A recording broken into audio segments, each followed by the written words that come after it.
ambalo ninajiuliza kwa niaba ya wakazi wa Nyahururu na especially Kiano Estate ni ya kwamba tumekatiwa stima kwa muda wa siku 3 na hatujakatiwa kwa sababu ya madeni.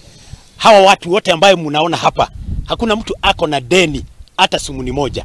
Lakini wakati watu wa Kenya Power walikuja wakakata stima, wanasema ya kwamba wamekata stima kwa sababu majirani, kuna majirani wawili watatu ambaye hawajalipa stima.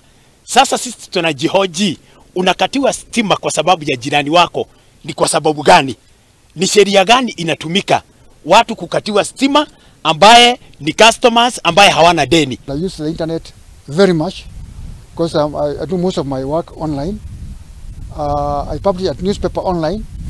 I also correspond for other newspapers outside the country online. Now, when I don't have electricity, it is very inconveniencing. I am jobless now until maybe when I don't have power, I can't do anything at all.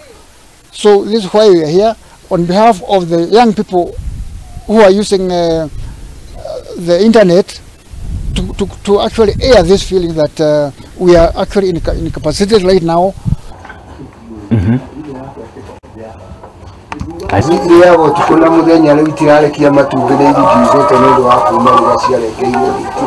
Nyinyi watu wa Power naona kila siku mkija kusoma mita, baadaye mnatumia meter reading alafu tunawalipa. Kwa nini mnatuambia tuende tukachukue madeni kwa jirani, na ukionekana huko mtu hakufahamu vizuri ataweza sema umeenda kumfamia? Kwa hivyo nyinyi, tulikuwa na hii shida tena, watu hapa tukawaita, wakatuambia suluhisho ni kutoa hizi mita watupatie token, ndio kila mtu akuwe anadiliwa na individual, hakuna mambo ya kuhusisha kila mtu. Kwa hivyo ni ombi letu watuwekee hizo token tukuwe hata sisi digital. Mimi natumia cushion yenye inahitaji stima.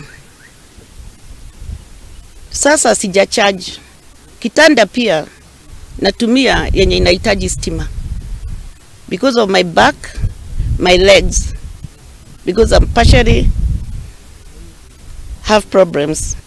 Hata simu kama imeshapoa, nitake kuitana, nitaita nani akuja nisaidie?